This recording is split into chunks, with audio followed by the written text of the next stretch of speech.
Hi, I'm a girl born in China in 2000. I'm lucky because when my parents went for an ultrasound to check the sex of the baby, they didn't give me up.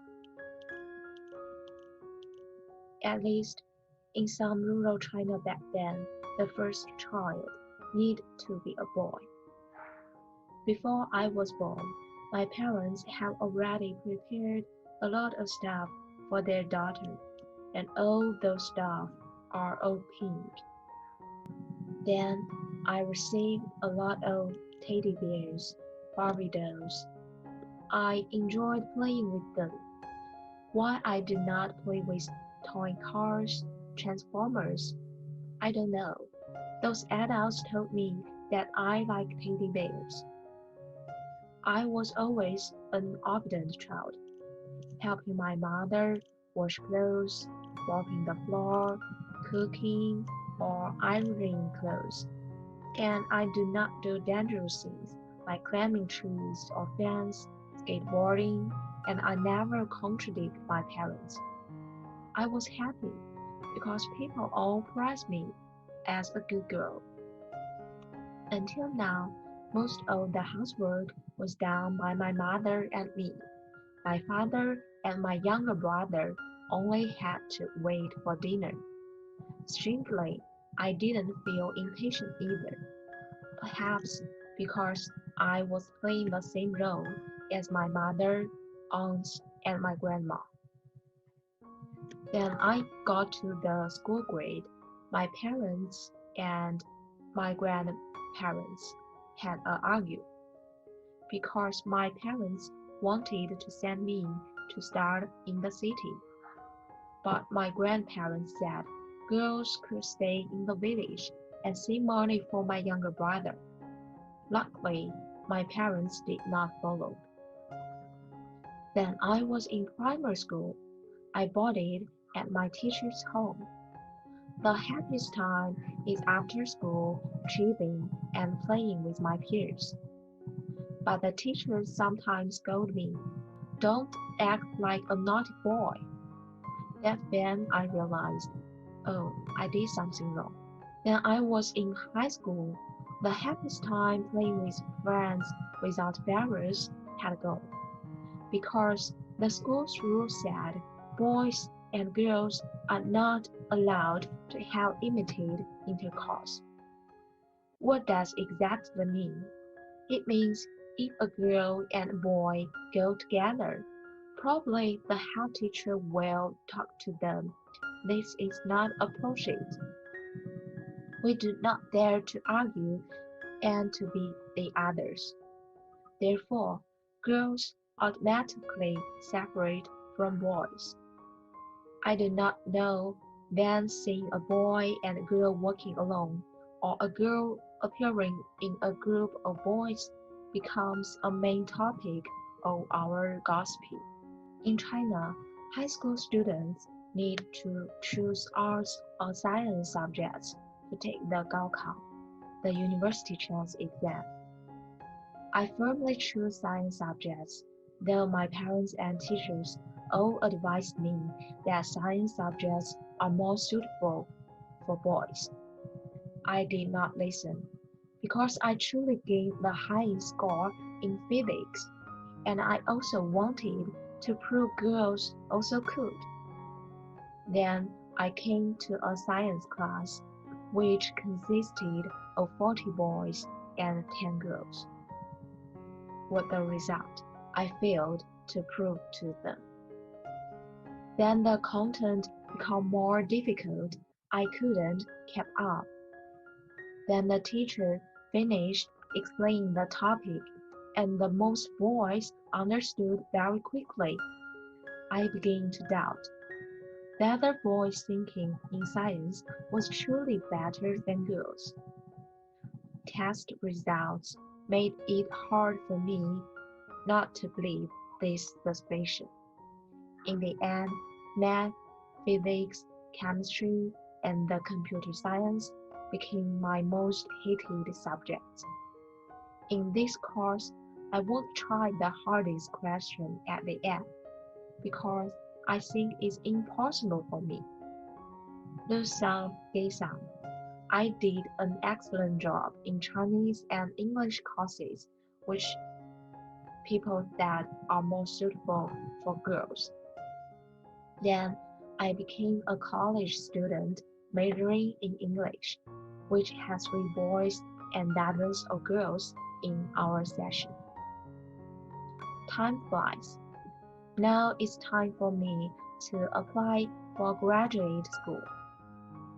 It took me a long time to convince my parents. Then I put forward my idea to them. I already knew they would say, girls do not need to study so well. Finding a safe job after graduation and have a good marriage is enough. So, before I talk to my parents, I have already quit for several times, and I thought maybe a safe job is also good. Luckily, my friends encouraged me, while I got expected answers from my parents.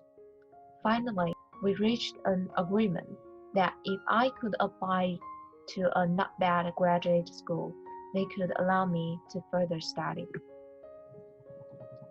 What about after I graduate? There are 2 professional choices: normal jobs and politics.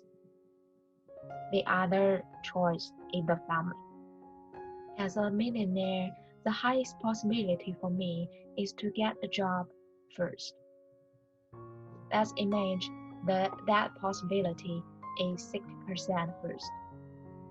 So what the future will be like. First, I need to devote myself to jobs. But what types of job could I choose? The popular occupations for men are the internet, design, finance, and healthcare areas, which are more intensified, creative, and high-paid, while women are civil servants, teachers, and employees of state-owned enterprise, which are more stable, less challenging. If I want to enter male's area, I must show a talented skill or get lower payment comparing to a man with similar ability. Therefore, the possibility of getting a competitive job drops to 13%. Then, even if I'm more skilled, the barrier still does not end. Imagine if you are an employer that you choose from a female employee who may have to take maternity leave for several months, and you still need paid wage, and a male employee who is less affected by family factors. Which one will you choose if you do not consider other factors? The answer is obvious. Normally, employers prefer females who are already married or have children already. Even though the laws of China stipulates that cannot restrict men and male then recruiting, but this factor will still be considered in an unwritten way. This is like a glass wall between males and females. They same in a same environment, but actually they are not. And the truth is, females might not only have one child, and except for maternity leave, they still need to spend countless hours on children care. The possibility drops to 10%. Why it has to be female's job to take care of children? Well, it does not have to be. But fathers also need a huge courage to break the social construction. Last, if I enter a competitive area and very capable, thinking about how likely is it for me to break through all barriers to become a leader and fulfill the task of a female role in the social roles perfectly. The remaining possibility is very poor, and the large of the female quote on the way, and turn to the family. Let's see another choice, politics. In China, it's necessary to take a civil service examination to enter the politic field. Under normal circumstances, there is no gender limit, and the addition rate of the woman has been increasing year by year, and even has surpassed that of men in some areas. It seems to be good for women. However, let's have a look at the consist of the leaders of a city. Wenzhou is a relatively developed city in China. It has one male mayor and 7 male deputy mayors and 1 female deputy mayor who is responsible for education. And then Zhejiang province is also a relatively developed province in China. It also has 1 male governor and 6 male deputy governors and 2 female deputy governors who are responsible for welfare and environment. And for the whole country, 1 male president and 1 male deputy president. It is no wonder why. This powerless and poor number of female leaders probably just as a decoration, because it does not satisfy the weak quota system. In grassroots elections, it is stipulated that women should have an appropriate number of seats. In the party, the rule is to increase the proportion of women or have at least 1 female leader.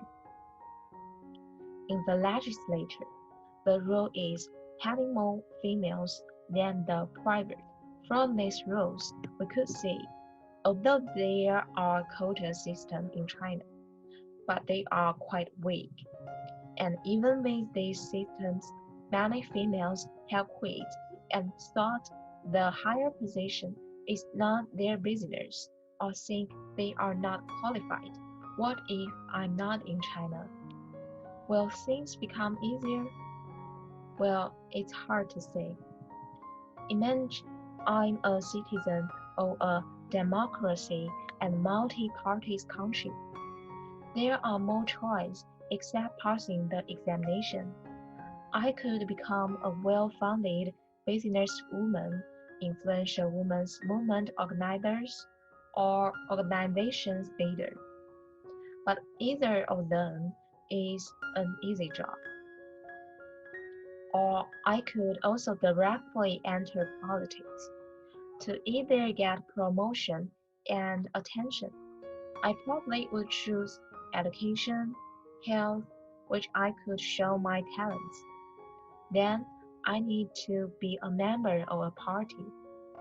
In the most favorable situation, I situated in a proportional electoral system, in which voters choose parties instead of candidates, and I am in a high district magnitude that has more positions, and the names of the females are not put at the end of the list.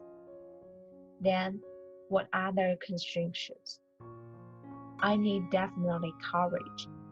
As a female, voters and strong mass media would judge my appearance, educational background, race, sexuality, skin color, body, wealth, family background. After all these obstacles, how much chance do I still have to rule the world? Well, that's back to the question, why female didn't rule the world? Well, we do not argue that female dominate the world. We are arguing an equal chance as human beings.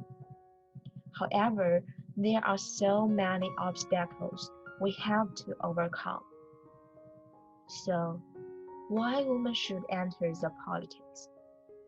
The politics is the power, and the politics also lead women to think things from different angles.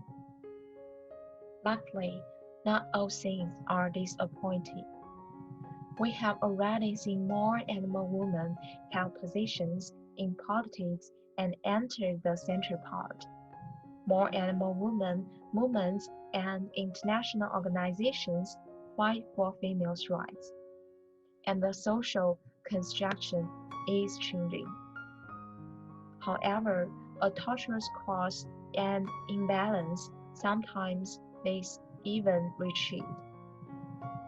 Just as forming this structure was a long process, breaking it will also be a long process. I believe in one day, the kitchen will no longer be a mommy's domain.